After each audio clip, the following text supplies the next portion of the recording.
Morning, welcome back to my channel. তোমরা কেমন আছো? আশা করছি প্রত্যেকে ভালো আছো, সুস্থ আছো।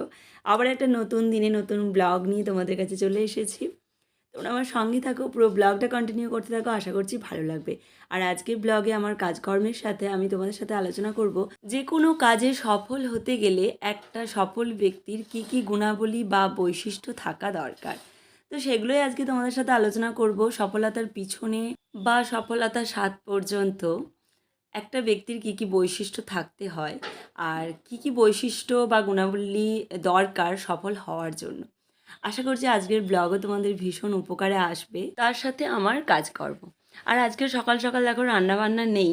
আজকে আমার বড়মশাই বললো যে আজকে কিছু খাবে না, না খেয়ে যাবে, না খেয়ে মানে ভাত খেয়ে যাবে না, মুড়ি টুড়ি কিছু খেয়ে যাবে।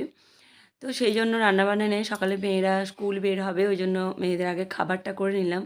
শিয়া হচ্ছে পিডিয়াশিওর খাবে, ওই জন্য আমি গুলে দিয়েছি, ওটা ঠান্ডা হওয়ার জন্য বাটিতে দিলাম। আর এখানে তিন্নিকে কর্নফ্লেক্স খাওয়াবো। তো এগুলো খেয়ে ওরা চলে যাবে স্কুল। আর ওদেরকে টিফিনে দিয়ে দেবো, কেক হোক যাই হোক আমি টিফিনে দিয়ে দিই, ওরা টিফিনে খেয়ে নেয়, তারপর আবার এসে বাড়িতে খায়। সকালে রান্নার চাপ থাকলে এদের দুজনকে রেডি করা খাওয়ানো আমার একটু বেশি চাপ হয়ে যায়। তখন আমার বড়মশাই আমাকে অনেকটা হেল্প করে, ওদেরকে জামা টামা পরিয়ে দেওয়া এসব ইত্যাদি ইত্যাদি কাজগুলো করে। তো আজকে যেহেতু রান্নাবান্না নেই, সব কাজটা আমি করেছি। তো আজ আমার ব্লগে আলোচনার মেন বিষয়বস্তু যেটা ছিল সেটা হচ্ছে যে কোনো মানুষের যে কোনো কাজে সফল হতে গেলে তার কী কী গুণাবলী বা বৈশিষ্ট্য থাকা দরকার। প্রথমত হচ্ছে যে কোনো কাজে সফল হতে গেলে তো সেই কাজটার প্রতি একটা লক্ষ্য স্থির রাখা দরকার। আমি যেই কাজই করি না কেন বা যেই কাজের প্রতি আগ্রহী হই না কেন, তার তো নিশ্চয়ই একটা লক্ষ্য আছে যে এত দূর পর্যন্ত আগালে তারপর আমার সফলতা আসবে। তো লক্ষ্যটা কিন্তু আগে স্থির করা দরকার। আর সেই লক্ষ্যটা স্থির রেখে নিজেকে সামনের দিকে এগিয়ে যেতে হবে। হ্যাঁ, লক্ষ্য স্থির রাখার পথে অনেকগুলো পথ তোমার পড়বে, ভালো, খারাপ, মন্দ, আঁকা, বাঁকা, টেরা। তো তোমাকে চুজ করতে হবে যে লক্ষ্যে পৌঁছানোর জন্য কোন পথটা আমার কাছে শ্রেয়। লক্ষ্যে পৌঁছানোর জন্য পথ পরিবর্তন করা যেতে পারে, কিন্তু লক্ষ্য পরিবর্তন করলে সফলতা কিন্তু আরও অনেক দূরে চলে যাবে। আমি যেই কাজই করি না কেন, সেই কাজটা আমি বেশি মনোযোগ দেবো না কম মনোযোগ দেবো, না বেশি টাকা ইনভেস্ট করতে পারবো না কম টাকা ইনভেস্ট করতে পারবো, এইটা তোমার ওপর নির্ভর করছে। কিন্তু তোমার লক্ষ্য যদি স্থির থাকে তাহলে কিন্তু সফলতা একদিন না একদিন আসবে। এইবার দ্বিতীয় পয়েন্ট যেটা, সেটা হচ্ছে মনোযোগী হওয়া বা কাজের প্রতি কনসেন্ট্রেশন। তো যে কাজই করি না কেন সেই কাজ আমি যদি মন দিয়ে করি, মন থেকে করি, ভালোবেসে করি, সেই কাজে কিন্তু সফলতা তাড়াতাড়ি আসে। আমার যেই কাজটা করার ইচ্ছা নেই, আমার বাড়ির চাপ বা ফ্যামিলির চাপে পড়ে আমি করছি, তো সেই কাজটাতে সফলতা কিন্তু নাও আসতে পারে। কিন্তু যে কোনো কাজ তুমি যদি মন থেকে করো, ভালোবেসে করো, তাহলে কিন্তু সেই কাজে সফলতা 100% আসবেই আসবে। যে যেই কাজটা ভালোবাসো, কেউ যদি পড়াশোনা করে কিছু চাকরি বাকরির উদ্দেশ্যে থাকো, তাহলে কিন্তু সেই পড়াশোনাটা কন্টিনিউ করতে হবে। তারপর যদি কেউ বিজনেস নিয়ে কারো কোনো চিন্তাভাবনা থাকে, তাহলে কিন্তু তাকে সেই বিজনেস নিয়েই সারাক্ষণ হচ্ছে যে কাজ করে যেতে হবে। আর আমি যেমন দেখো সোশ্যাল মিডিয়াতে এসেছি, সোশ্যাল মিডিয়া থেকেই হচ্ছে নিজের একটা জায়গা তৈরি করার জন্য যুদ্ধ করে যাচ্ছি, লড়াই করে যাচ্ছি। পথ পরিবর্তন করলেও আমি কিন্তু সেই আমার লক্ষ্য একটাই, সোশ্যাল মিডিয়াতে নিজেকে সবার সামনে তুলে ধরা। তো সেই কাজটাই আমি করছি। আর সংসার সামলে সব কিছু সামলে, মানে আমি বলতে চাইছি যে যেটা সম্ভব সব কিছু কন্ট্রোল করার পর যেই কাজটা করা আমাদের পক্ষে সম্ভব, সেই কাজটা কিন্তু করা ভালো। যেটা সম্ভব নয় জোর করে বা গায়ের জোরে টাইম বের করে অন্য পরিবারের, বিশেষ করে আমার মতো যারা হাউসওয়াইফ আছো, বাচ্চা কাচ্চাদের কষ্ট হবে, এইসব জোর জবরদস্তি করে কিন্তু কোনো কাজ হয় না। সব কিছু ঠিকঠাক চলবে, তার মাঝে নিজেকে আগিয়ে নিয়ে যেতে হবে, সেরকম কাজই কিন্তু তোমাদেরকে চুজ করতে হবে। সেটা কিন্তু সফলতা খুব তাড়াতাড়ি আসবে। আর এইখানে দেখো আমার বড়মশাই আজকে আমার কাজ বাড়িয়ে দিয়েছে, এই যে বাটা মাছ নিয়ে এসেছে। আমি বলেছিলাম যে চুনো মাছ অথবা মৌরলা মাছ যদি পাও নিয়ে আসবে, সেগুলো আমার তাড়াতাড়ি বাছা হয়ে যায়। কিন্তু এই বাটা মাছগুলো জানো তো সেই বড় মাছের মতো, পাখনা, আঁশ, কানকো সব ছাড়াতে হয়। তারপর পেট কেটে পোটাপুটি সব বের করতে হয়। ওই জন্য আমি হচ্ছে যে একটু রেগেও গিয়েছিলাম যে তুমি বাটা মাছ আনলে কেন, চুনো মাছ নিয়ে আসতে পারতে। কিন্তু নিয়ে এসেছে, কী আর করবো। তো আমি এখন নুন হলুদ মাখিয়ে ভেজে নেব। আর বাটা মাছ কিন্তু আলু মাছ দিয়ে ঝাল করলে বেশ ভালোই লাগে, আর আজকে আমি সেটাই করব। এইবার পরের পয়েন্ট বলি। ৩ নম্বর পয়েন্ট সফলতা আসার পিছনে, আর এটা একটা মেন ভাইটাল পয়েন্টও বলতে পারো, আর গুরুত্বপূর্ণ বেশ, সেটা হচ্ছে নিজের ক্রিয়েটিভিটি নিয়ে কাজ করা। আমাদের সমাজ কিন্তু সবসময় চায় এগোতে, আর আমরা প্রত্যেকটা মানুষ কিন্তু সমাজকে এগিয়ে নিয়ে যেতে সাহায্য করি। তাই প্রত্যেকের মধ্যেই কিন্তু ভগবান কিছু না কিছু ক্রিয়েটিভিটি দিয়েছে। যেমন ধরো, কেউ খুব সুন্দর গান করতে পারে, কেউ খুব সুন্দর আঁকতে পারে, কেউ খুব সুন্দর কবিতা বলতে পারে, আবার কেউ ভালো খুব ভালো টিচার। তো সেরকম নিজস্ব কেউ হয়তো হাতের কাজ খুব সুন্দর জানে। তো এরকম নিজস্ব কিছু ক্রিয়েটিভিটি নিয়ে প্রথমে কিন্তু কাজ শুরু করা দরকার, স্টার্টিংটা। তারপর কেউ হয়তো রান্নাবান্না করতে খুব ভালো পারো, সেই রান্না নিয়ে কিছু একটা, কেউ কোনো খাবারের কোনো কিছু খুললে বা কি, এরকম ছোটোখাটোভাবে শুরু করে দেখবে একদিন না একদিন ধৈর্য ধরে কাজ করলে হয়তো সফল হতেও পারো।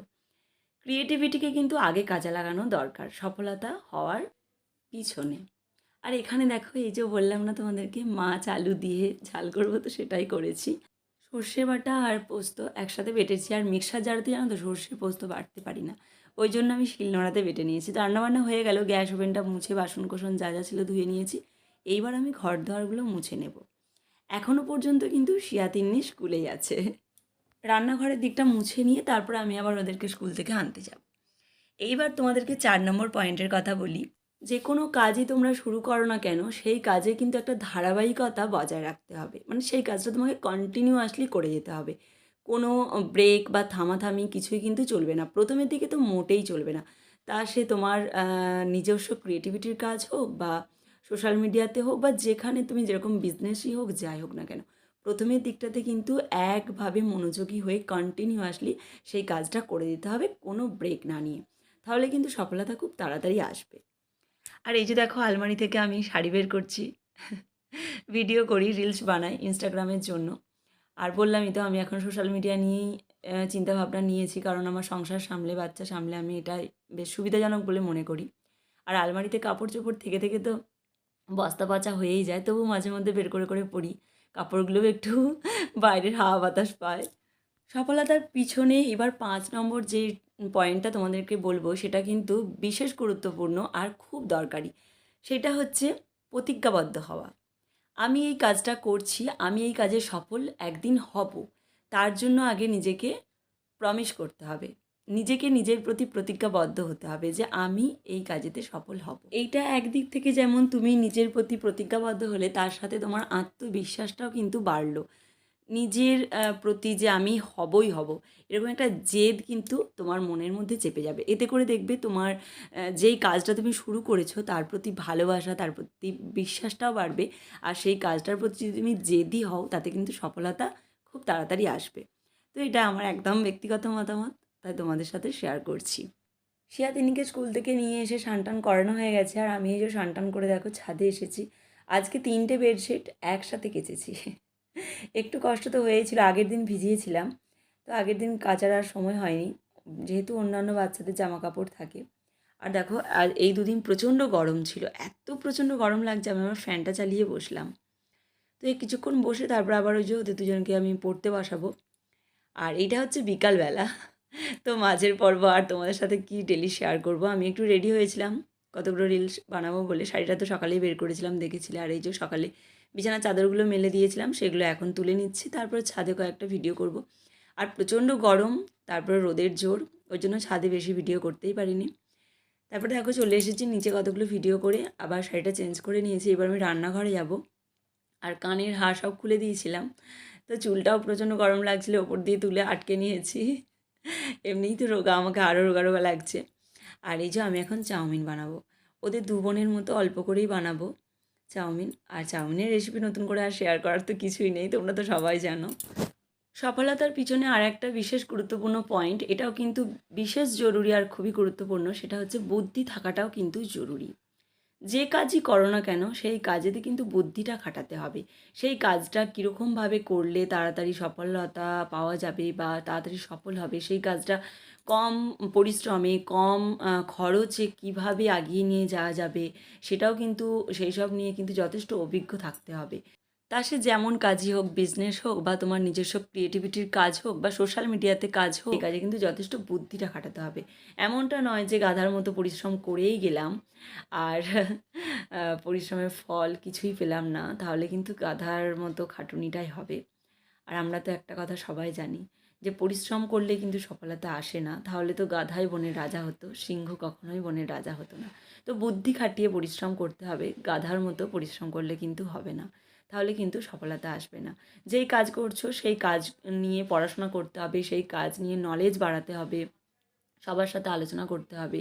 তো এটা কিন্তু একান্ত গুরুত্বপূর্ণ, জরুরি। এখানে দেখো মেয়েদের জন্য চাউমিন রেডি হয়ে গেছে। শিয়া সস খায় না, ওই জন্য দিইনি। আর তিন্নি তো সস ছাড়া আবার খাবে না। যে কোনো মানুষ যে কোনো কাজে সফল হতে গেলে অনেক কিছু বৈশিষ্ট্য থাকা দরকার, তার মধ্যে অল্প কিছু তোমাদের সাথে আলোচনা করলাম। ভালো লাগলে লাইক করে দিও। টাটা।